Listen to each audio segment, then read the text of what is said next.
بارك على محمد وعلى آل محمد كما باركت على إبراهيم وعلى آل إبراهيم إنك حميد مجيد.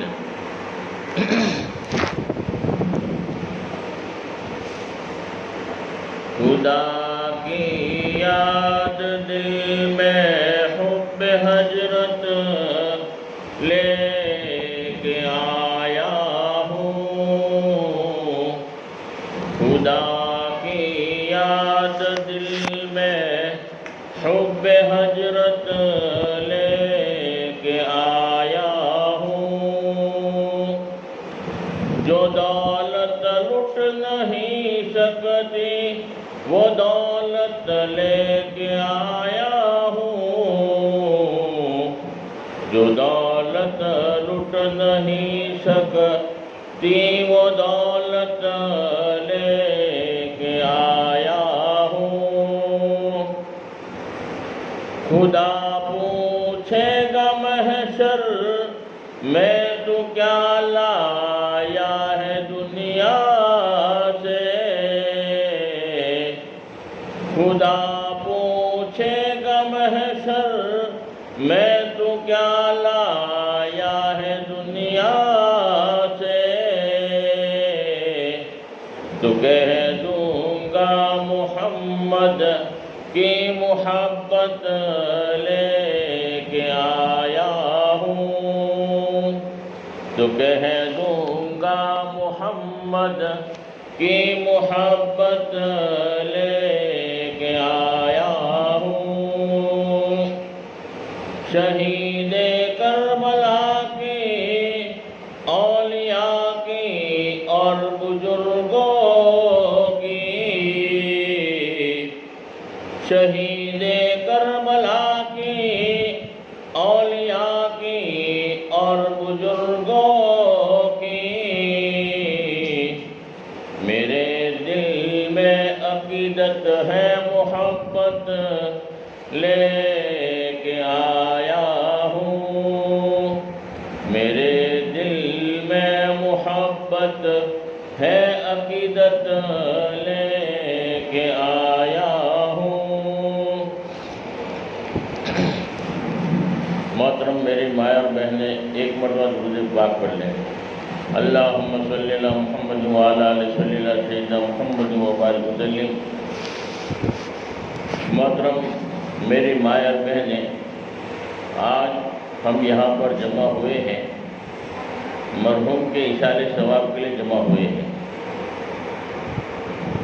اب جب بھی کسی کا انتقال کی خبر ہم سنیں تو فرمایا کہ دو عمل آدمی کو کرنا چاہیے.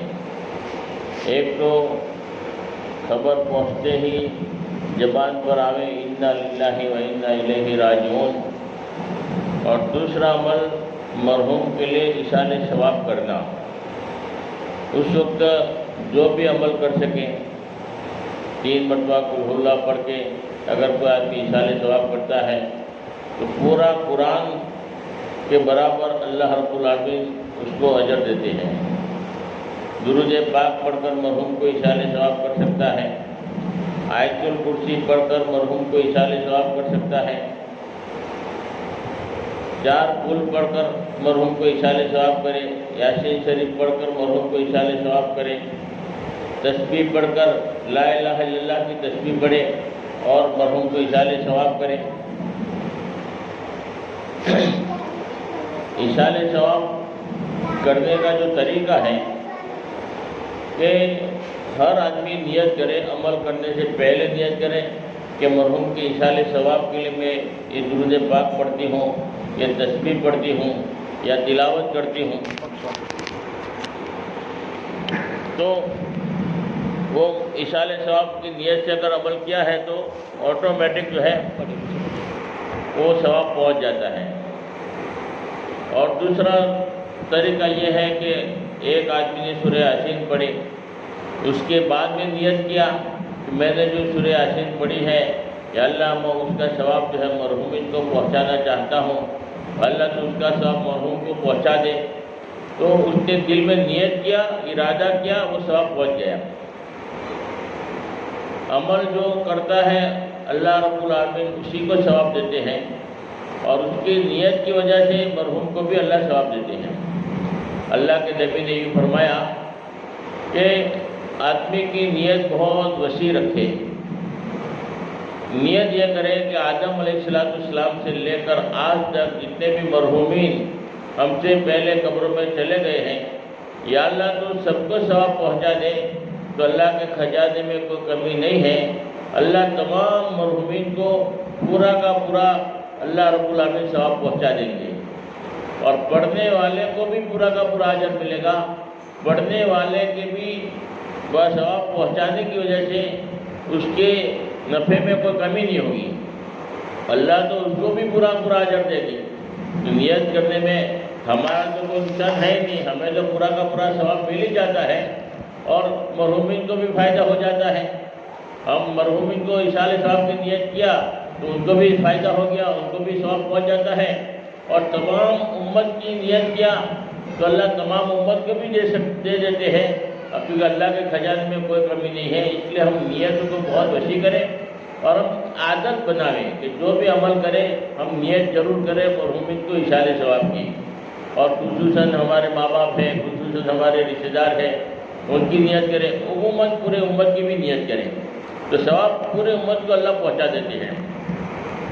اور حدیث میں آتا ہے کہ مثال کے طور پر ایک بات بتاؤ کہ ایک مرتبہ آدمی نے سبحان اللہ کہا، فرمایا کہ اس کو ایک نیکی ملی، اور اللہ کا وعدہ ہے 1 کا 10 دینے کا، تو اللہ 10 بڑھا کر دیں گے، تو 1 کی 10 اس کو ملے گی جس نے پڑھا ہے سبحان اللہ۔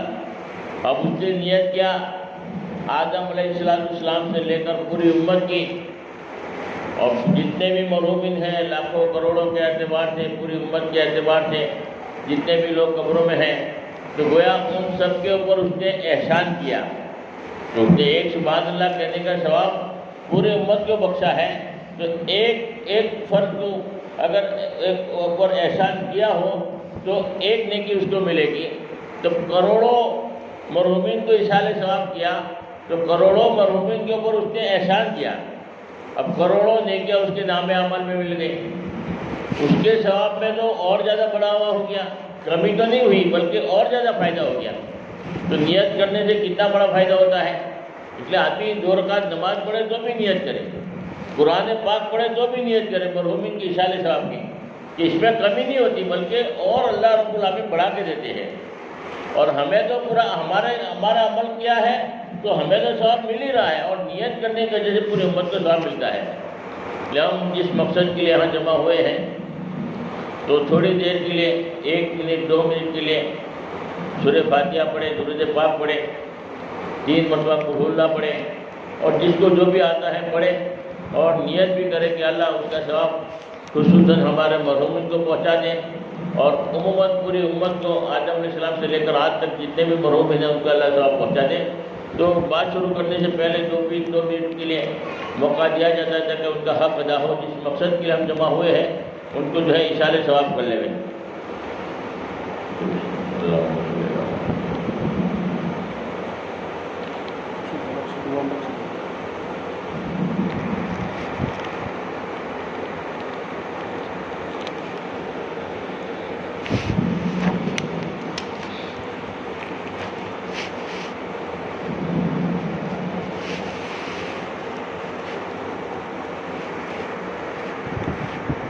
درود پاک پڑھیں، اللہم صلی علی محمد وعلی آل سیدنا محمد وبارک وسلم۔ موت آہستہ کر یہ بولی، موت آہستہ کر یہ بولی،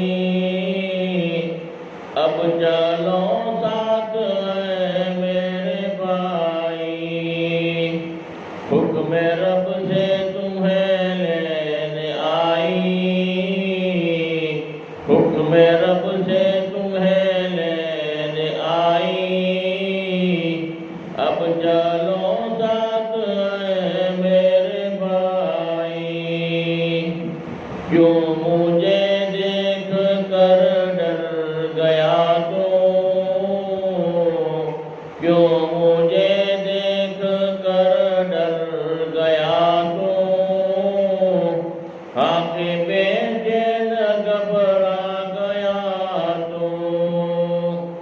زندگی ختم ہو گئی تمہاری، زندگی ختم ہو گئی تمہاری، اب چلو ساتھ ہے میرے بھائی، ٹوٹ جائے گا ہر ایک رشتہ، ٹوٹ جائے گا ہر ایک رشتہ، ساتھ دیں گے نہ بھائی نہ بیٹا، بچھڑ جائے گا تو سب سے ہائی، بچھڑ جائے گا تو سب سے ہائی، اب چلو ساتھ ہے میرے بھائی، ساتھ جائے گا نہ مال دولت، ساتھ جائے گا نہ مال دولت، تم کو ہو جائے گی اس سے نفرت، ساتھ جائے گی نیکی برائی، ساتھ جائے گی نیکی برائی، اب چلو ساتھ ہے میرے بھائی، جب کہ تیرا جنازہ اٹھے گا، بچے رو کر کہیں گے یا اللہ، باپ سے ہو گئی اب جدائی، اب چلو ساتھ ہے میرے بھائی، جا کے مٹی میں سونا پڑے گا، تکیا بستر مٹی کا ہوگا، کیڑے کھائیں گے لاش تمہاری، اب چلو ساتھ ہے میرے بھائی، موت آہستہ کر یہ بولی، اب چلو ساتھ ہے میرے بھائی، ایک مرتبہ درود پاک پڑھ لیں، اللہم صلی علی سیدنا محمد وعلی آلہ صلی علی سیدنا محمد وبارک وسلم۔ محترم میری ماں اور بہنیں، اللہ رب العالمین کا بڑا احسان ہے، کرم ہے کہ اللہ پاک نے ہمیں حضور پاک صلی اللہ علیہ وسلم کی امت کے اندر پیدا فرمایا۔ حضور پاک صلی اللہ علیہ وسلم پوری دنیا کے نبی بن کر آئے، قیامت تک آنے والے ہر ایک انسانوں کے نبی بن کر آئے، جو مانے اس کے بھی نبی، جو نہ مانے اس کے بھی نبی، قیامت تک کے آنے والے ہر ایک انسانوں کے نبی بن کر آئے۔ اب دین مکمل ہو گیا، قیامت تک آنے والے ہر ایک انسان کے لیے دین مکمل ہو گیا۔ اب دین میں کوئی اضافہ بھی نہیں کر سکتا اور دین میں کوئی کمی بھی نہیں کر سکتا، دین مکمل ہو گیا۔ اب اسی دین میں اللہ نے کامیابی رکھ دیا ہے، اور اسی دین پر چلنے کا وقت موت سے پہلے پہلے ہے۔ موت کی کوئی گارنٹی نہیں، اچانک موت آ جاتی ہے، اپنی قبر کے حوالے ہو جاتا ہے۔ عقل مند آدمی وہ ہے کہ موت سے پہلے پہلے اپنی تیاری کر لے، اپنی زندگی کو صحیح کر لے، اپنے ایمان کو صحیح کر لے، اپنے اعمال کو صحیح کر لے۔ ایمان اللہ نے جو دی ہے، بہت بڑی دولت اللہ نے دی ہے، جس کی برکت سے اللہ ہمیشہ ہمیشہ کی جنت عطا فرمائیں گے۔ تو جنت جو بنانے کا جو موقع ہے وہ دنیا میں ہے، پھر مرنے کے بعد پچھتائے گا۔ اگر غفلت کے ساتھ میں، سستی کے ساتھ میں اگر گزارا ہے وقت، تو مرنے کے بعد پچھتائے گا، تو مرنے کے بعد پچھتانا جو ہے کام نہیں آئے گا، خون کے آنسو رہے گا اگر اس کو موقع نہیں ملے گا۔ مثال سے بات سمجھ پاتی ہے، ایک آدمی کے پاس ایک بہت بڑا قیمتی ہیرا اس کو ملا۔ اب اس ہیرے کی قیمت بہت زیادہ تھی، پورے مارکیٹ میں اس ہیرے کی قیمت ادا کرنے کی کسی میں طاقت نہیں تھی، اتنا بڑا قیمتی ہیرا اس کو ملا۔ وقت کے بادشاہ کے پاس اس آدمی آدمی گیا، اب بادشاہ نے بھی ہیرا دیکھا، بڑا چمکدار بڑا قیمتی ہیرا، تو بولا اس کا جو ہے عوض، اس کا جو ہے بدلہ کیا دیں گے؟ تو وزیر نے جو ہے پلان بنایا، وزیر نے کہا کہ تم صبح میں آ جا، اس ہیرے کی قیمت ہم آپ کو دیں گے۔ بہت قیمتی ہیرا تھا۔ صبح میں بلایا اور دروازے خزانے کے سب کھول دیے اور اس کو یوں کہا کل صبح میں آنا، صبح صادق سے لے کر یعنی فجر کی اذان سے پہلے، جو صبح صادق شروع ہوتا ہے وقت، صبح صادق سے لے کر غروب آفتاب تک یعنی مغرب تک تم کو جو ہے موقع دیا جائے گا، اور تمہارے ساتھ 2 آدمی ہم لگا دیں گے۔ اب جس چیز کے اوپر ہاتھ رکھو گے، جس چیز کی طرف اشارہ کرو گے، وہ سب تمہاری ہو جائے گی۔ اور وقت بھی دیا صبح صادق سے لے کر مغرب تک، اور دروازے سارے خزانے کے تمہارے لیے کھول دیے جائیں گے۔ اب جو چاہے جتنا چاہے جو سارا کا سارا تمہارا ہو جائے گا۔ پر مغرب کی اذان ہو گئی، مغرب کا ٹائم ہو گیا، غروب ہو گیا، اس کے بعد 1 سیکنڈ کا بھی آپ کو موقع نہیں دیا جائے گا۔ تو اس آدمی کو جو ہے اب وہ جب اس نے جو ہے اتنا بڑا بدلہ دینے کا وعدہ کیا، بادشاہ نے بولا پورا دن مجھے تو ملا ہے صبح صادق سے لے کر مغرب تک، فرمایا کہ بہت سارا خزانہ جو ہے میں جمع کر لوں گا۔ اور پوری رات اس کو نیند بھی نہیں آئی، کیونکہ صبح میں جو بدلہ ملنے والا تھا تو رات بھر جاگتا رہا، نیند نہیں آئی۔ اب ایک رات بھر تھکا ہوا ہے، سویا بھی نہیں ہے، دماغی اعتبار سے بھی ٹینشن کہ بھئی اتنا بڑا ملنے والا تھا تو نیند بھی نہیں آئی۔ اب صبح صادق سے پہلے وہ وہاں پہنچ گیا۔ اب رات بھر سویا نہیں ہے، ایک تو تھکن ہے رات بھر کی نیند کا، تو خوشی کی وجہ سے سویا ہی نہیں۔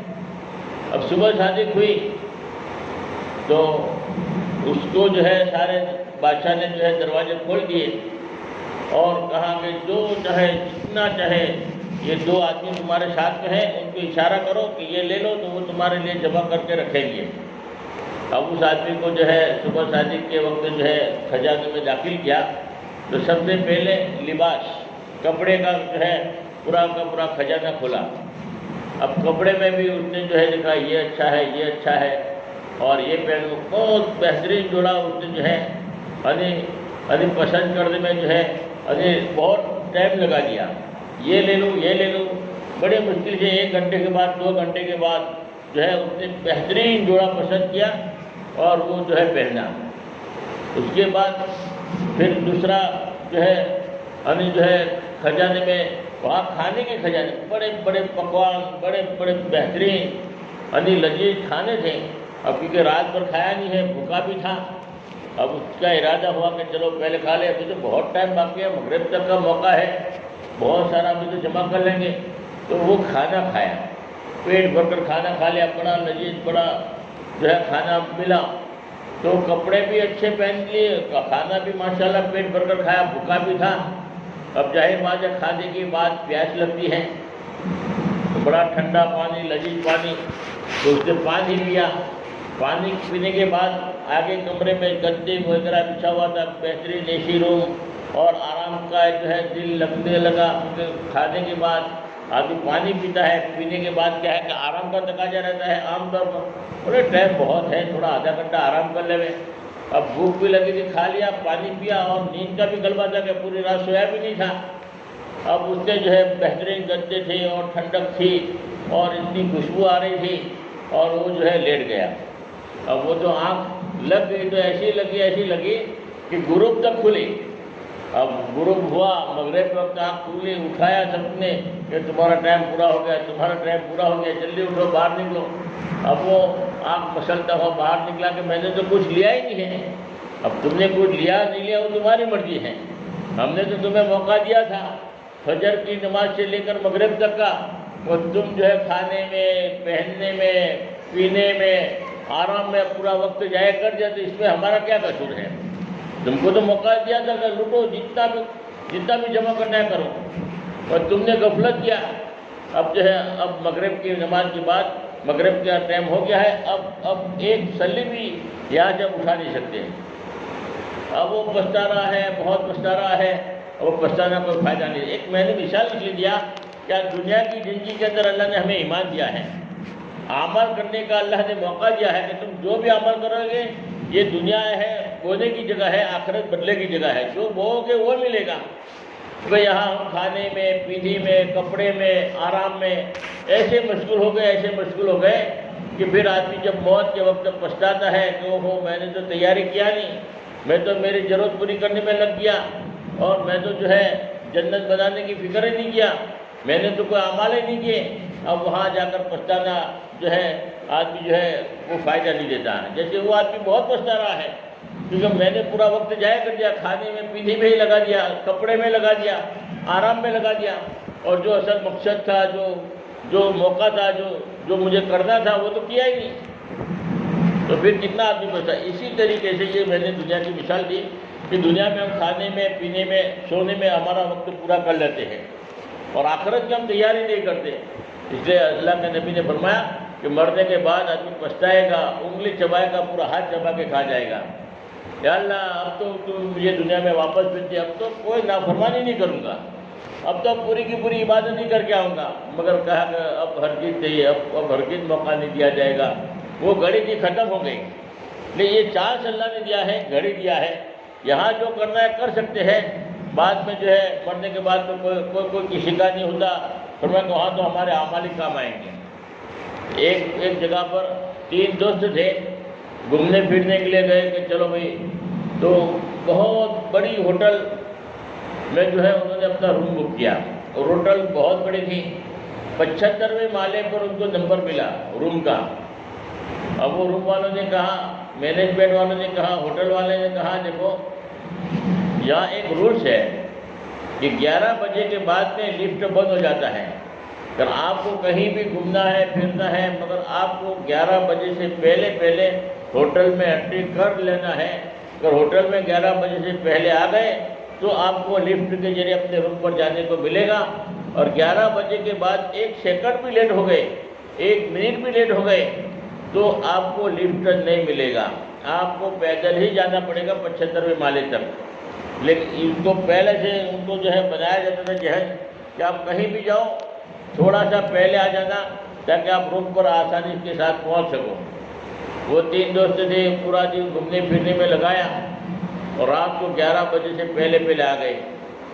دوسرے دن پھر گھومنے کے لیے گئے، اب گھومنے میں اتنا دور چلے گئے یا اتنی مشغولی ہو گئی کہ 11 بجے سے پہلے آنے کی بہت کوشش کر رہے ہیں، مگر وہ 11 بجے کے بعد پہنچے۔ وہ ٹائم اوور ہو گیا، 5 منٹ زیادہ ہو گئے، مگر ہوٹل کا جو رول تھا اسی کے مطابق لفٹ بند ہو گیا۔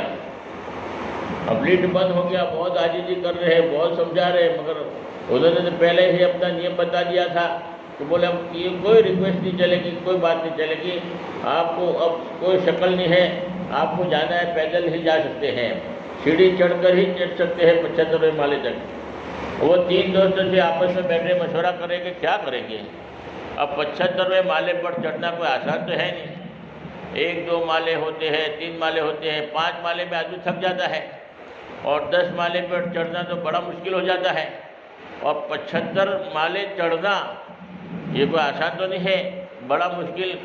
75ویں مالے پر کب پہنچیں گے، اتنا جو ہے پریشانی۔ آدمی جو 10 مالے بھی ہوتے ہیں تو 10 مالے چڑھنا جو ہے آدمی کو جو ہے کھانی ہمت ہار دیتا ہے کہ وہ ہو 10 مالے تک میں چڑھ کر آیا، دوبارہ وہ ہمت نہیں کرتا چڑھنے کی، اتنا آدمی تھک جاتا ہے۔ تو 75ویں مالے پر کیسے چڑھیں گے؟ اب تینوں آپس میں سوچ رہے ہیں، مگر راستہ بھی کوئی تھا ہی نہیں سوائے سیڑھی کے ذریعے، اور تو کوئی راستہ تھا نہیں۔ بہت پچھتا رہے ہیں کہ تھوڑا جلدی آ جاتے تو ہم لفٹ کے ذریعے اپنے روم پر پہنچ جاتے، مگر اب ہاتھ سے وقت چلا گیا، دیر ہو گئی، اب بہت پچھتا رہے۔ اب مجبوری تھی، 75ویں مالے پر چڑھنا تھا، تو تینوں دوستوں نے آپس میں مشورہ کیا۔ تو ایک دوست نے کہا کہ دیکھو 25 مالے تک تو جو ہے میں آپ کو قصے کہانی اور ایسی جو ہے ہنسی مذاق کی باتیں کروں گا جس کی وجہ سے 25 مالے تک تو جو ہے آپ آسانی کے ساتھ چڑھ جاؤ گے۔ بولے اس کے بعد پھر 25 مالے کے بعد کیا کریں گے؟ پھر دوسرے آدمی کو کہا کہ تم کچھ سناؤ، تو اس نے کہا مجھے ہنسی مذاق کے قصے تو آتے نہیں ہیں، مجھے جو ضرورت کی باتیں، کام کی باتیں، یعنی جو ہے یعنی ضرورت جس کی ہوتی ہے، کام کی ہوتی ہے باتیں، اسی کی لائن کے جو ہے قصے کہانیاں یاد ہیں۔ تو بولے 25 مالے تک آپ سناتے رہنا۔ بولے ٹھیک ہے۔ پھر تیسرے آدمی کو کہا تم کیا کرو گے؟ اس نے کہا کہ مجھے تو نہ ہنسی مذاق کے قصے یاد ہیں، نہ ضرورت کی باتیں اور ضرورت کی کہانیاں مجھے یاد ہے، مجھے تو دکھ درد والے قصے، دکھ درد والے کہانیاں، پریشانی مصیبت والے قصے یاد ہیں۔ تو بولے تم وہی سناتے رہنا تھا کہ ہم 75ویں مالے پر تو چڑھنا ہی ہے۔ اب انہوں نے جو شروعات کیا، پہلے آدمی ہنسی مذاق کھیل کود کے قصے سناتا رہا۔ اب وہ آہستہ آہستہ کی سٹارٹنگ تھی، پہلا مالا چڑھ گئے، دوسرا چڑھے، 5واں چڑھے، 10 چڑھ گئے، اور پھر تھکنا شروع ہو گئے، پھر آہستہ آہستہ 15 بھی چڑھ گئے، پھر آہستہ آہستہ 20، اور بڑی مشکل سے 25 مالے انہوں نے طے کیا، ہنسی مذاق کھیل کود کرتے کرتے۔ اب 25 مالے کے بعد دوسرے آدمی کا نمبر آیا، بولے تم، اس نے ضرورت کی باتیں سنانی شروع کیا، مگر ہمت نہیں ہو رہی تھی چڑھنے کی کہ 25 مالے چڑھنا، اور پھر آدمی تھک کر چور ہو گیا۔ اب بولے کوئی چڑھنا تو ہے، ہمت جمع کر کے آہستہ آہستہ جو ہے ضرورت کی باتیں سناتا رہا اور قصے کہانی سناتا رہا، اور بڑی مشکل سے 5 مال چڑھ گئے، 30 ہو گئے، پھر بہت تھک گئے، پھر 35 تک چڑھے، پھر 40 تک چڑھے، پھر بڑے مشکل سے 45 ہوئے، ہمت نہیں ہو رہی تھی مگر مجبوری تھی، اور بڑے مشکل سے 50 مالے تک چڑھ گئے۔ 50 مالے چڑھنے کے بعد بالکل ہمت نہیں تھی، ایک مالا چڑھنے کی بھی اب ہمت نہیں ہے، مگر وہ دکھ درد والے تکلیف والے قصے کہانی سنانے شروع کیا، اور وہی دکھ بھی، ان کو بھی دکھ ہو رہا ہے، تکلیف ہو رہی ہے، اور پیر بھی دکھ رہے ہیں، کمر بھی دکھ رہی ہے، اور تھکے ہوئے ہیں، بالکل ہمت نہیں ہے، مگر کیا کریں؟ اب بڑی مشکل سے چڑھنا شروع کیا، کوئی راستہ ہی نہیں تھا۔ اب 1 مالا چڑھے، 2 چڑھے، 3 چڑھے، بڑی مشکل کے بعد جو ہے 80 مالے جو ہے 50 کے بعد 55 مالے پر چڑھے۔ پھر ہمت نہیں ہو رہی ہے مگر کیا کریں، مجبوری تھی، پھر چڑھنا شروع کیا تو بڑی مشکل سے 60 مالے تک چڑھے۔ پھر تھوڑے اور ہمت جمع کر کے، تھوڑی محنت کر کے، کوشش کر کے 65 مالے تک چڑھ گئے۔ اب 10 مالے باقی ہیں، کہا کہ 10 ہی مالے باقی ہیں، تھوڑی ہمت کرو، اب جانا تو ہے۔ پھر تھوڑی ہمت کر کے 70 مالے تک چڑھ گئے۔ اب 5 ہی مالے باقی تھے، مگر ہمت بھی نہیں ہے 5 مالے چڑھنے کی، مگر پھر بھی ہمت جمع کیا، کوشش کیا، اور 75ویں مالے پر بڑے مشکل کے بعد میں وہاں پہنچے۔ اب 75ویں مالے پر پہنچنے کے بعد آپس میں ایک دوسرے کا منہ دیکھ رہے ہیں، اور کہہ رہے ہیں کہ اوہو، چابی تو نیچے بھول گئے، چابی تو کاؤنٹر پر ہے۔ اب 75ویں مالے بڑی مشکل کے بعد چڑھے ہیں، اور چابی لیے بغیر چڑھے گئے۔ اب چابی کاؤنٹر پر پڑی ہے، اب وہ پچھتا رہے ہیں اور ایک دوسرے کا سر پٹک رہے ہیں۔ اب 75ویں مالے پر آ تو گئے مگر چابی لیے بغیر آ گئے، چابی کاؤنٹر پر پڑی ہے۔ اب وہ پچھتانا اور جو رونا اور جو تکلیف محسوس ہو رہی ہے، ان کا تو کوئی انتہا نہیں لگا سکتا، کوئی اندازہ نہیں لگا سکتا کہ کتنا پچھتا رہے ہوں گے۔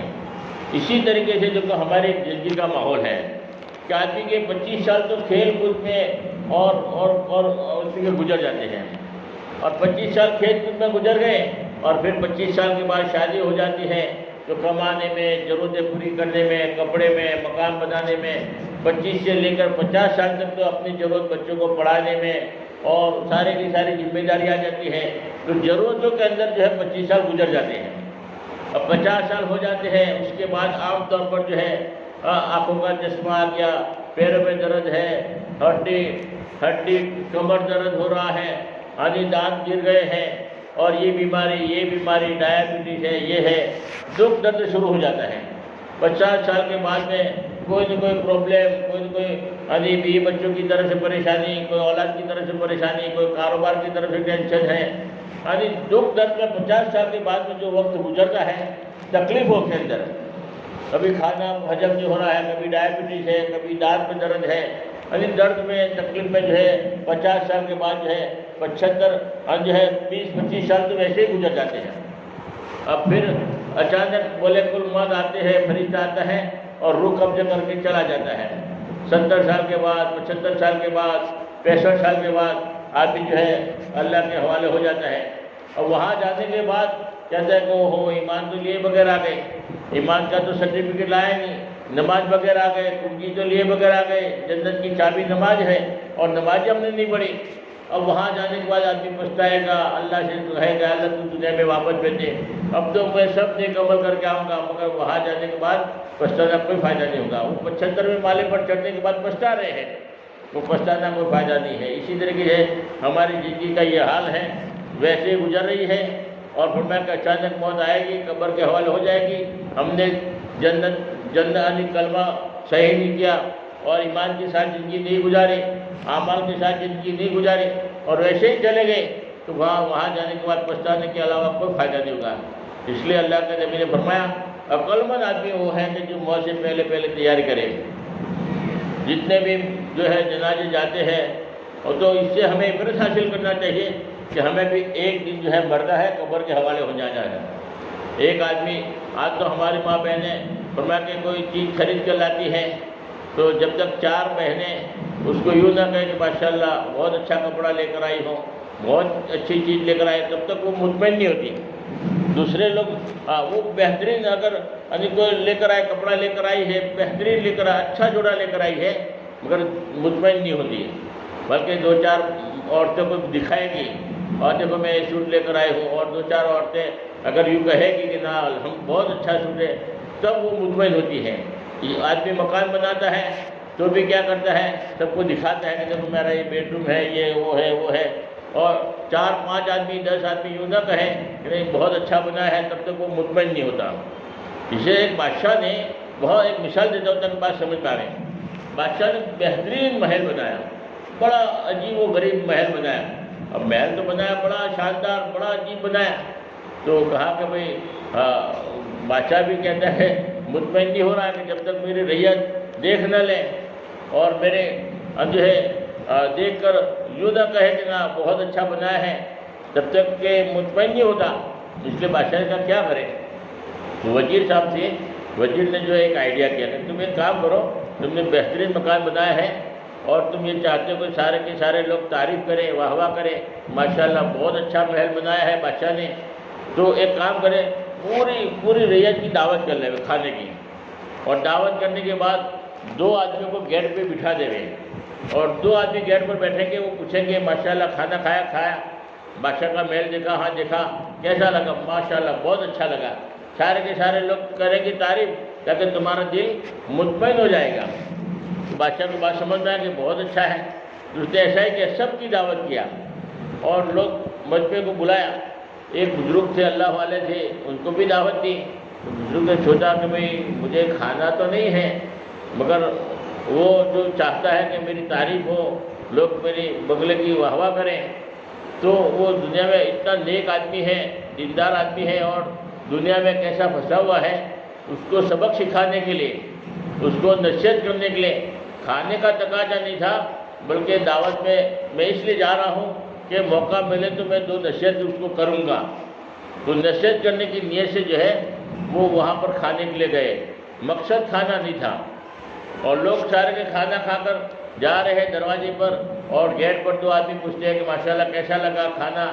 ماشاءاللہ بہت اچھا، اور محل دیکھا نہیں دیکھا؟ بہت بہترین محل بنایا ہے، ماشاءاللہ کیا محل ہے، جتنے بھی لوگ آ رہے ہیں تعریف کر رہے ہیں، جتنے بھی لوگ آ رہے ہیں تعریف کر رہے ہیں، بادشاہ خوش ہو رہا ہے۔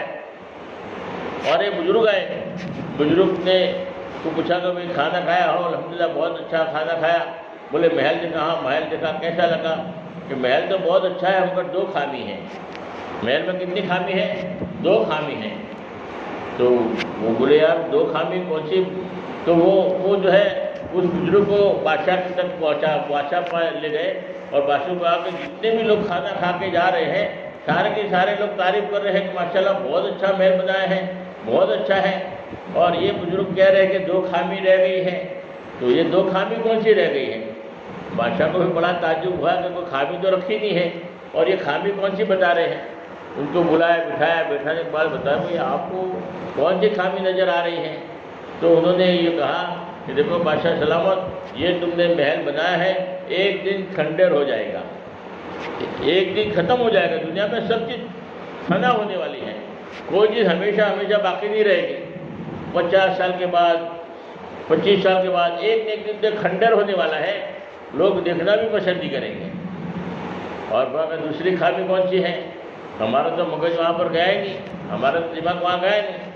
اور دوسری خامی یہ ہے کہ اس محل میں رہنے والا ہمیشہ باقی نہیں رہے گا. محل میں سے وہ جانے والا ہے، محل اس کے کام آئے گا نہیں.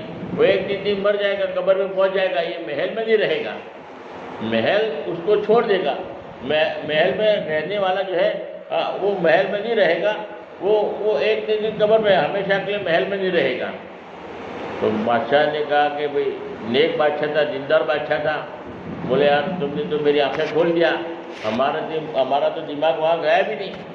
اور پھر بزرگ کو کہا کہ اب یہ دو خامی بھی دور ہو جاوے، ایسا محل مجھے بتاؤ، ایسا محل ہے؟ بزرگ تو چاہتے ہی تھے کہ اگر وہ سوال کرے تو میں اس کو نصیحت کرو، جواب دوں. تو بادشاہ نے کہا کہ ایسا محل بناؤ، ایسا محل بتاؤ کہ جس میں یہ دو خامی نہ ہو، وہ کھنڈر بھی نہ ہو اور اس میں رہنے والا ہمیشہ کے لیے وہاں پر رہے. تو بزرگ کہا کہ ہاں ایسا محل بھی ہے ہمارے پاس میں. بولے کہ کہاں پر ہے؟ بولے یہ جو محل ہے وہ اللہ کے گھر، اللہ کے پاس ہے، اللہ کے خزانے میں ایسا محل ہے. تو فرمایا کہ وہ محل ایسا ہوگا، سونا چاندی کی اینٹیں ہوگی اور کبھی کھنڈر ہی نہیں ہوگا، وہ ہمیشہ ہمیشہ کے لیے باقی رہے گا. اور یہ تو محل ایک دن کھنڈر ہو جائے گا، وہ کبھی کھنڈر نہیں ہوگا. اور اس میں رہنے والا بھی کبھی بھی باہر نہیں نکالا جائے گا، وہ کبھی بھی اس محل سے باہر نکلے گا، وہ محل میں ہمیشہ کے لیے رہے گا، کبھی اس کو موت نہیں آئے گی. تو بادشاہ کی آنکھیں کھول دیا کہ بولے اس محل کے لیے کیا کرنا پڑے گا؟ اس محل کے لیے فرمایا کہ یہی دین کا کام کرنا پڑے گا، یہی دین پر اپنے آپ کو چلانا پڑے گا، نماز کی پابندی کرنی پڑے گی، دین کے مطابق اپنے آپ کو چلانا پڑے گا. تو اللہ پاک وہاں جو بدلہ دیں گے وہ ہمیشہ کے لیے دیں گے اللہ. اس لیے ہم دنیا کی چیزوں کے پیچھے، دنیا کی شکلوں کے پیچھے تو اپنا سب کچھ لگا لیتے ہیں، مگر آخرت کی ہمیں فکر نہیں ہے کہ آخرت میں ہماری جنت بنے. آدمی ایک مرتبہ سبحان اللہ کہتا ہے، اللہ جنت میں ایک درخت لگا دیتے ہیں. یہاں عمل کرنے کی جگہ ہے، وہاں بدلے کی جگہ ہے. اس لیے ہماری ماں بہنیں ایسے موقع پر فرمایا کہ ہم اپنی آخرت کو یاد رکھیں، اپنی مرنے کے بعد کی زندگی کو یاد کریں، تاکہ آنے والی زندگی جو ہے مرنے کے بعد کی، جس میں کوئی ہمارے ساتھ آنے والا نہیں ہے، اکیلے جائیں گے اور ہمارے اعمال ہیں ہمارے ساتھ آئیں گے. اسی لیے آج پوری دنیا کے اندر ایک محنت ہو رہی ہے، کوشش ہو رہی ہے کہ ہر ایک ماں بہنیں بھی، جو ماں بہنوں میں دین آئے گا تو فرمایا کہ پورے گھر میں دین آتا ہے، مردوں میں دین آتا ہے تو فرمایا کہ گھر کے دروازے تک دین آتا ہے، اور جب ماں بہنوں میں دین آتا ہے تو پورے گھر میں دین آ جاتا ہے. ایک آدمی تھا ماشاءاللہ بہت قربانی دیا ہوا تھا، چلہ بھی لگایا تھا، چارنے بھی لگائے تھے، بیرون میں بھی جا کر آیا تھا، مگر گھر میں بیوی کے پاس اس کی چلتی نہیں تھی. بیوی جو ہے اور بچے بھی اس کی بات مانتے نہیں تھے، اور تھا بڑا دیندار، مگر آدمی میں جو دینداری ہوتی ہے وہ گھر کے دروازے تک رہتی ہے، اندر نہیں آتی. جب تک عورت دیندار نہ ہو تب تک پورا گھر دیندار نہیں ہوتا. تو 4 لڑکے تھے، نماز میں بھی نہیں آتے تھے. تو ایک دن کیا ہوا، مسجد کے اندر فجر کی نماز میں چاروں لڑکے آ گئے، فجر کی نماز میں چاروں لڑکے آ گئے. تو پورے گاؤں والے جو ہے جانتے تھے کہ یہ نماز تو پڑھتے نہیں تھے لڑکے، اور آج فجر کی نماز میں چاروں لڑکے آ گئے ہیں. تو حاجی صاحب کو پوچھا کہ حاجی صاحب خیریت تو ہے؟ آج چاروں لڑکے فجر کی نماز میں نظر آ رہے ہیں، کیا بات ہوئی؟ تو وہ حاجی صاحب نے کیا کہا، حاجی صاحب نے یوں کہا کہ کل میری بیوی نے 3 دن میرے ساتھ میں جماعت میں لگائے ہیں، یہ 3 دن کی برکت ہے کہ 3 دن لگائے.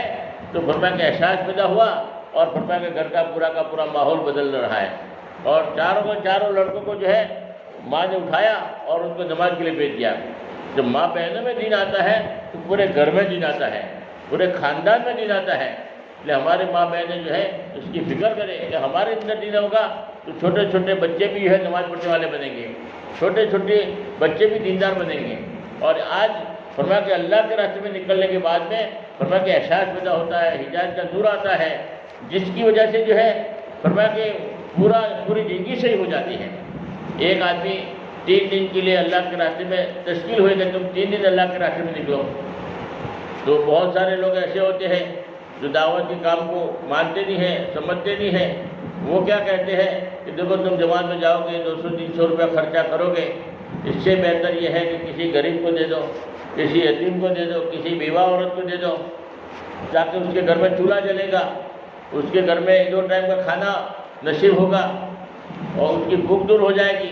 تمہیں جو ہے جماعت میں 200-300 روپیہ خرچ کرنے سے زیادہ اس میں ثواب ملے گا. لوگ ایسا ذہن بناتے ہیں. جماعت والوں نے کہا کہ نہیں تم اللہ کے راستے میں چلو، 3 دن کے لیے چلو. تو اس نے جو ہے جماعت والوں کی بات مان لی اور اللہ کے راستے میں 3 دن کے لیے نکل گیا. اب 3 دن اللہ کے راستے میں نکلا ہے، اس کے بعد میں جو احساس پیدا ہوا تو گھر آنے کے بعد 27 سال کی زکات ادا کیا. مالدار تھا، کروڑوں پتی تھا، تو لاکھوں روپے کے حساب سے اس نے جو ہے گھر آنے کے بعد حساب لگایا اور 27 سال سے زکات ادا نہیں کیا تھا. اب 27 سال کی گھر بیٹھے حساب کے لاکھوں روپے کے حساب سے زکات ادا کر رہا ہے. احساس پیدا ہوا. تو احساس پیدا ہوتا ہے اللہ کے راستے میں نکلنے کے بعد آدمی کی زندگی صحیح ہو جاتی ہے. بہت سارے آدمی ایسے غلط کاروبار کرنے والے تھے، اللہ کے راستے میں چلہ لگا کر آئے، 4 مہینہ لگا کر آئے، اپنا پورا کاروبار صحیح حلال کمائی کرنے والے بن گئے اور سودی کاروبار بند کر دیا. اور بہت ساری ایسی جو ہے گندے روایات بند ہو گئے. اس لیے ہم محنت کرتے ہیں اللہ کے راستے میں نکلنے کے بعد جب ہدایت کا نور آتا ہے، حق سمجھ میں آتا ہے کہ میں کیا کر رہا ہوں، کیا کرنا چاہیے. ایک آدمی اللہ کے راستے میں نکلا، 15 دن ہوئے اللہ کے راستے میں تھا، وہ رونے لگا. اسے مجھے کیوں رو رہے ہو؟ جماعت میں نکلنے کے بعد بیوی یاد آ گئی، بچے یاد آ گئے، رونے کی کیا وجہ ہے؟ تو وہ آدمی نے کہا کہ دیکھو امیر صاحب میں کیا بتاؤں، 15 دن کے بعد میں وہ رو رہا تھا مجھے کہ روتے کیوں ہو؟ بولے کہ میں اس لیے رو رہا ہوں، بیوی یاد نہیں آئی، بچے یاد نہیں آئے، اس لیے رو رہا ہوں کہ 15 سال ہو گئے میں نے میرے باپ کی شکل نہیں دیکھی، میں نے میری ماں کی شکل نہیں دیکھی. 15 سال سے جو ہے ماں باپ سے الگ اور ٹوٹا ہوا ہے. اور فرما کہ میرا باپ سامنے آتا ہے تو میں راستہ بدل دیتا ہوں. باپ کی شکل دیکھنا پسند نہیں کرتا، ماں کی شکل دیکھنا پسند نہیں کرتا. 15 سال ہو گئے میں ماں باپ سے الگ ہوں، میں باپ سے کٹا ہوا ہوں، میں نے ماں باپ کی ملاقات ہی نہیں کیا. 15 سال ہو گئے، اب میرا قبر میں کیا ہوگا، میرا آخرت میں کیا ہوگا. احساس پیدا ہوا اللہ کے راستے میں نکلنے کے بعد. اب جماعت والے نے کہا کہ امیر صاحب نے کہا کہ کام کرو، گھر پر خط لکھو، اپنے ابا کو خط لکھو اور معافی مانگو کہ میری غلطی ہے ہوئی، مجھے معاف کر دینا. ہم سمجھ میں آ گیا اب معافی مانگ رہا ہے. پہلے باپ کی شکل دیکھنا پسند نہیں کرتا تھا، اب ماں باپ کے پاس خط لکھا اور معافی مانگ رہا ہے کہ مجھے اللہ کے واسطے معاف کر دینا. اب باپ کے ہاتھ میں 15 سال کے بعد پہلا خط آیا بیٹے کا. اب ماں باپ کے دل میں بیٹے کی محبت ہوتی ہے غیر مشروط طریقے سے. اب باپ کے ہاتھ میں جب 15 سال کے بعد خط آیا ہے تو ماں باپ نے جو ہے واپسی میں خط لکھا کہ بیٹا ہم نے سب کچھ اللہ کے لیے معاف کر دیا. ماں باپ نے بھی روتے ہوئے خط لکھا کہ معاف کر دیا. اب وہ چلہ لگانے کے بعد جب گھر گیا تو سب سے پہلے ماں باپ کے گھر جاتا ہے اور گلے لگا کے بہت روتا ہے، بہت معافی مانگتا ہے اور احساس پیدا ہوا. تو 15 سال کا توڑ تھا، اللہ نے جو ہے 15 دن میں جو ہے جوڑ کر دیا. کہ اللہ کے راستے میں نکلنے کے بعد احساس پیدا ہوتا ہے کہ مجھے زندگی کیسے گزارنا چاہیے، میری زندگی کہاں پر گزر رہی ہے، کیسے گزارنا چاہیے. ایک احساس پیدا ہوتا ہے. اس لیے اللہ کے راستے میں لوگوں کو نکالا جاتا ہے تاکہ جو ہے زندگی گھروں میں بھی نہیں جاوے اور فرمایا کہ جو ہے ایک ماحول بنے اور دین پر چلنا آسان ہو جائے. سب سے بڑی چیز احساس پیدا ہوتا ہے اللہ کے راستے میں نکلنے کے بعد. پھر کہنا نہیں پڑے گا کہ نماز کی پابندی کرو، پھر کاروبار کے لیے کہنا نہیں پڑے گا کہ یہ صحیح کاروبار ہے. اور احساس پیدا ہوتا ہے تو فرمایا کہ ظلم بھی بند کر دیتا ہے اور ہر ایک کی جو ہے خدمت کرنے والا بنتا ہے، ہر ایک کا اکرام کرنے والا بنتا ہے کہ بھئی احساس پیدا ہوا اللہ کے راستے میں نکلنے کے بعد. ایک جماعت گشت کر رہی تھی تو ایک بوڑھی عورت تھی، بہت کمزور عورت، وہ جو ہے جماعت جو گشت کر رہے تھے ان کو دعائیں دے رہی تھی. اللہ تمہارا بھلا کرے، اللہ تمہیں جنت عطا فرماوے، اللہ تمہارے لیے جنت میں درجے بلند کرے. بہت دعائیں دے رہی تھی. تو پوچھا جماعت والوں نے کہ یہ عورت کون ہے کہ اتنی زیادہ دعائیں دے رہی ہے؟ تو کہا کہ یہ جو عورت ہے اس کا ایک لڑکا تھا تو وہ بہت بڑا ظالم تھا، بہت ظلم تھا، پورے گاؤں سے تنگ تھا، اپنی بیوی کو بھی مارتا تھا اور اپنی ماں کو جس نے جنم دیا ہے اپنی ماں کو لکڑی سے مارتا تھا. اتنا بڑا ظالم آدمی تھا. اللہ نے اس کو ہدایت دیا، جماعت والوں کے حوالے ہو گیا. جماعت والوں کے ساتھ اس نے 3 دن لگائے. احساس پیدا ہوا اس نے ارادہ کیا 4 مہینے جماعت میں لگا کر آیا. جب سے 4 مہینے لگا کر آیا ہے پوری زندگی چینج ہو گئی. نماز کی پابند ہو گیا. فجر کی نماز میں سب کو اٹھاتا ہوا جاتا ہے. اپنی بیوی پر اب ظلم نہیں کرتا. بیوی کی جو ہے کام میں ہاتھ بڑھاتا ہے. اور اپنی ماں کو جو لکڑی سے مارتا تھا وہی آدمی آج رات کو جو ہے ماں کے پیر دباتا ہے، جس کی وجہ سے ماں بڑی راضی ہوتی ہے، بڑی خوش ہو جاتی ہے اور دعائیں دیتی ہے اللہ جماعت والوں کا بھلا کرے، اللہ جماعت والوں کو جو ہے نعم البدل عطا فرمائے، اللہ جماعت والوں کے درجے بلند کرے کہ ان کی برکت سے اللہ نے میرے بیٹے کو ہدایت دیا. ورنہ یہی بیٹا مجھے لکڑی سے مارتا تھا، آج میرے پیر دبا رہا ہے. تو کام ایسا کرو کہ لوگ دعائیں دے رہے ہوں اور لوگوں کی زندگی ہدایت پر آئے، لوگ اللہ سے جڑنے والے بنے. لوگ غلط جگہ غلط زندگی گزارنے والے ہیں وہ صحیح زندگی گزارنے والے بنے. اللہ رب العالمین ہمیں ہماری زندگی کو صحیح رخ پر اور صحیح اللہ کے نبی کے طریقے پر اور حضور پاک صلی اللہ علیہ وسلم کے نقش قدم پر اللہ ہمیں چلنے کی توفیق عطا فرمائے. وآخر دعوانا الحمدللہ رب العالمین. اور آخر میں دعا سے پہلے ایک نصیحت ہے، عمل کرنے کے لیے سے سن لو، اس کے بعد میں انشاءاللہ دعا ہوگی. میرے دوستو زندگی ایک سفر ہے، کہیں ٹھہر جانے کی کوشش نہ کرنا. یہ دنیا بڑی بے وفا ہے سنبھلنا، کہیں دل لگانے کی کوشش نہ کرنا. یہی یاد رکھنا ہے نصیحت ہماری، رو اب الوداع الوداع ہے ہماری. اگر دل میں عشق محمد نہیں ہے تو کعبہ کو جانے کی کوشش نہ کرنا. اگر دل میں عشق محمد نہیں ہے تو مدینہ کو جانے کی کوشش نہ کرنا. یہی یاد رکھنا ہے نصیحت ہماری، لو اب الوداع الوداع ہے ہماری. اگر دور ہے تو محمد کے در سے تو شکوہ شکایت کی کوشش نہ کرنا. در مصطفیٰ پہ تو لگا اپنا بیستر، یہ موقع تجھے پھر نہ ہوگا میسر. در مصطفیٰ تو در مصطفیٰ ہے کہ جنت میں ایسا کوئی در نہیں ہے. در مصطفیٰ سے جو تعلق نہیں ہے تو خدا کو منانے کی کوشش نہ کرنا. یہی یاد رکھنا ہے نصیحت ہماری، لو اب الوداع الوداع ہے ہماری. یہ لو میرا قرآن، یہ ہے میری سنت، یہ دکھلائے گی تم کو یہی راہ جنت. اگر دل میں کامل یقین نہ ہو تو پھر ہاتھ اٹھانے کی کوشش نہ کرنا. یتیموں سے الفت نبی کی ہے سنت، اس سے دل چرانے کی کوشش نہ کرنا. یہ ابلیس ملعون دشمن ہمارا کہیں لوٹ نہ لے ایمان ہمارا. مسائل سے گھبرا کر اے نوجوانوں کہیں ڈگمگانے کی کوشش نہ کرنا۔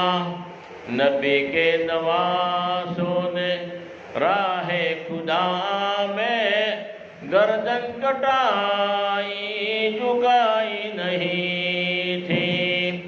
اگر راہ میں کوئی کانٹے بچھائے تو اسے پھر ستانے کی کوشش نہ کرنا۔ برائی کا بدلہ برائی نہیں ہے، شرافت تو یہ ہے بھلائی کرو تم۔ پڑے جو مصیبت صبر سے اٹھانا، مگر دل کسی کا نہ ہرگز دکھانا۔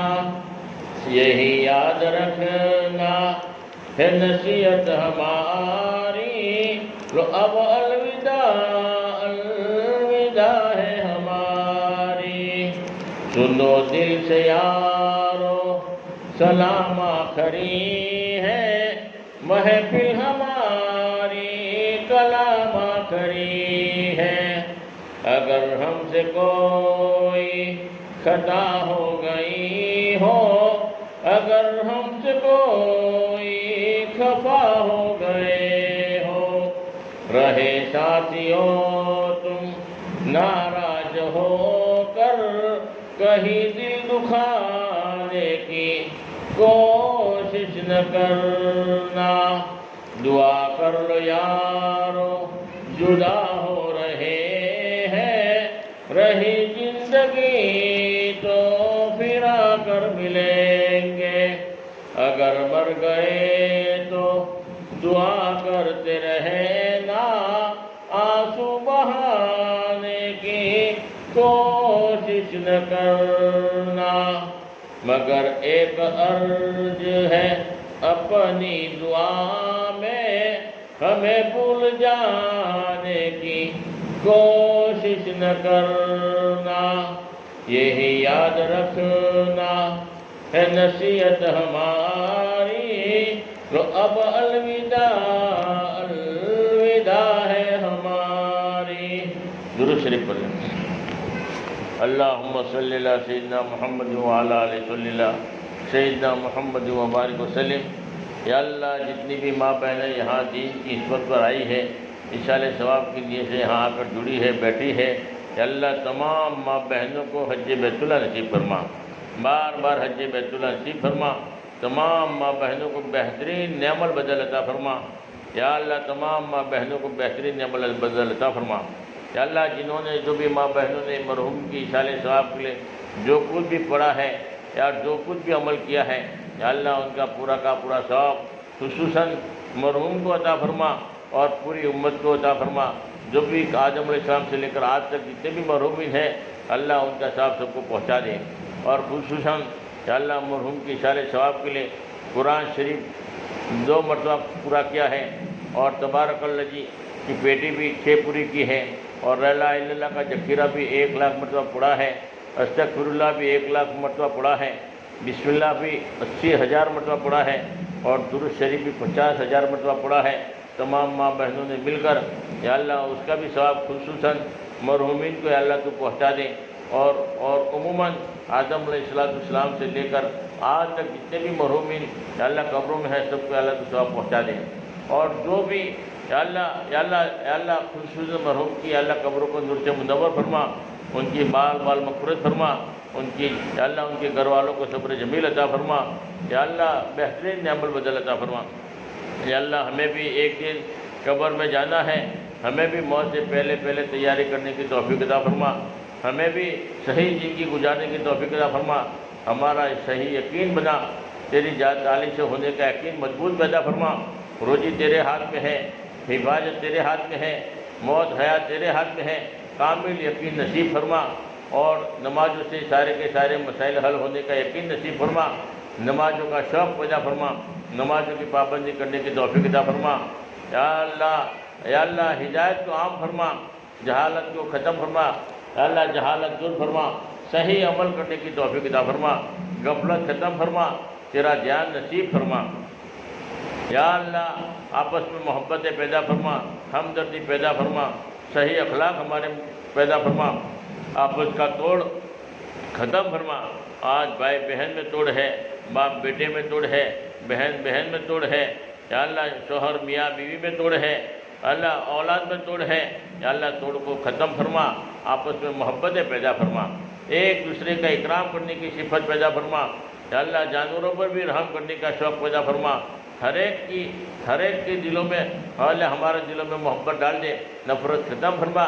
سب سے زیادہ برے ہم ہی ہیں، اللہ دوسرے کو برا کہنے سے اللہ ہماری حفاظت فرما۔ جس کہتے ہیں کوئی بھی ہو اللہ ہم ہر ایک کو اپنے سے اچھا سمجھنے والے بنے، ہم سے اچھا آدمی سمجھنے والے بنے۔ برائی دیکھنا ہے تو ہمیں اپنی دیکھنا ہے، اچھائیوں کو دیکھنا ہے تو ساتھیوں کی دیکھنا ہے، ہر ایک کی ہمیں اچھائیاں دیکھنے کی توفیق عطا فرما۔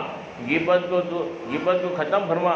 آج آپس میں غیبتوں کا عام ماحول ہے، ایک دوسرے کی برائیاں کرنے کی عادت پڑی ہوئی ہے، اللہ جس کی وجہ سے سارے اعمال ختم ہو جاتے ہیں، ساری نیکیاں ختم ہو جاتی ہے۔ حدیث پاک میں آتا ہے غیبت کرنے کی وجہ سے، دوسرے کا حقوق کو دبانے کی وجہ سے سارے نیک اعمال ان کو دینا پڑے گا، عمل ختم ہو گئے تو ان کے گناہ ہمارے سر پر لادے جائیں گے، اور قیامت کے دن گناہوں کی وجہ سے اللہ ہم نے گناہ نہیں کیا مگر گناہوں کا بوجھ ہمارے پر آ گیا، حقوق ادا نہ کرنے کی وجہ سے، بد اخلاقی کی وجہ سے، غیبت کرنے کی وجہ سے، اور گھسیٹ کر جہنم میں ڈالا جائے گا۔ یا اللہ تو ہماری حفاظت فرما، آپس میں غیبت کرنے سے ہماری حفاظت فرما، ایک دوسرے کی اللہ برائیاں کرنے سے ہماری حفاظت فرما، بدگمانی سے ہماری حفاظت فرما، اور جو بھی عمل کرے اخلاص کے ساتھ عمل کرنے کی توفیق عطا فرما، تیری رضا کے لیے ہر عمل کرنے کی توفیق عطا فرما، اور دعوت کے کام کے لیے، دین کی محنت کے لیے ہم سب کو، ہمارے ماں بہنوں کو بھی پسند فرما، قبول فرما، پورے عالم کے لیے ہدایت کا ہمیں ذریعہ بنا، ہماری وجہ سے پورے گھر کا ماحول بنے، پورے محلے کا ماحول بنے، پورے عالم میں ماحول بنے، اس کے لیے اللہ ہمیں پسند فرما لے، اور حضور پاک صلی اللہ علیہ وسلم کی اللہ جو فکر تھی وہ فکر ہمیں کرنے کی توفیق عطا فرما، حضور پاک صلی اللہ علیہ وسلم جو درد لے کر آئے درد ہمارے اندر پیدا فرما، اللہ کے نبی کی اتباع کرنے کی توفیق عطا فرما، ہر کام میں حضور پاک صلی اللہ علیہ وسلم کی ایک ایک سنتوں کو زندہ کرنے کی توفیق عطا فرما، اور اہتمام کے ساتھ درود پاک پڑھنے کی توفیق عطا فرما۔ درود پاک یا اللہ مقبول عبادت ہے، اللہ کے نبی جو درود پاک کی کثرت کرتا ہے کل قیامت کے دن اللہ کے نبی اس کی سفارش کریں گے، اور جب تک جنت میں داخل نہ کرائیں گے تب تک اللہ کے نبی کو چین نہیں آئے گا۔ اللہ کے نبی اس سے بہت محبت کرتے ہیں جو درود پاک کی کثرت کرتا ہے، اللہ ہمیں زیادہ سے زیادہ درود پاک پڑھنے کی توفیق عطا فرما۔ اللہ جتنی بھی ماں بہنیں یہاں جڑی ہے بیٹھی ہے سب کی جائز مقاصد حاجتوں کو پوری فرما، جو پریشان ہیں ان کی پریشانی کو دور فرما، جو بیماروں کو شفا کامل عاجل عطا فرما، جو بے روزگاروں کے لیے گیس و روزی کا انتظام فرما۔ یا اللہ خصوصاً مرحوم کی اشارِ ثواب کے لیے جو جمع ہوئے ہیں یا اللہ بہترین عمل بدل عطا فرما، اور مرحومین کی حالت و مغفرت فرما، ان کی قبر کو نور سے منور فرما، اللہ ان کے گھر والوں کو صبر جمیل عطا فرما، یا اللہ جنت الفردوس میں جگہ عطا فرما۔ یا اللہ ہمیں دعا مانگنا بھی نہیں آتا، جو مانگا وہ بھی عطا فرما، جو مانگنے سے رہ گیا اپنی شان عطا فرما۔ حضور پاک نے جتنی خیر کی کی دعائیں مانگی ہیں ان سب پہ ہمارا بھرپور حصہ عطا فرما، جس سرور سے پناہ چاہیے ہے ان سب سے ہماری حفاظت فرما۔ یا اللہ ہماری دعا کو یا اللہ حضور پاک صلی اللہ علیہ وسلم کے صدقے دخل و قبول فرما، اولیاء کرام کی برکت سے قبول فرما، نیک بندوں کی دعا برکت سے اللہ ہماری دعا کو قبول فرما۔ جزا اللہ عن محمد صلی اللہ علیہ وسلم۔ سبحان ربک رب العزۃ عما یصفون وسلام علی المرسلین والحمد للہ رب العالمین برحمتک یا ارحم الراحمین۔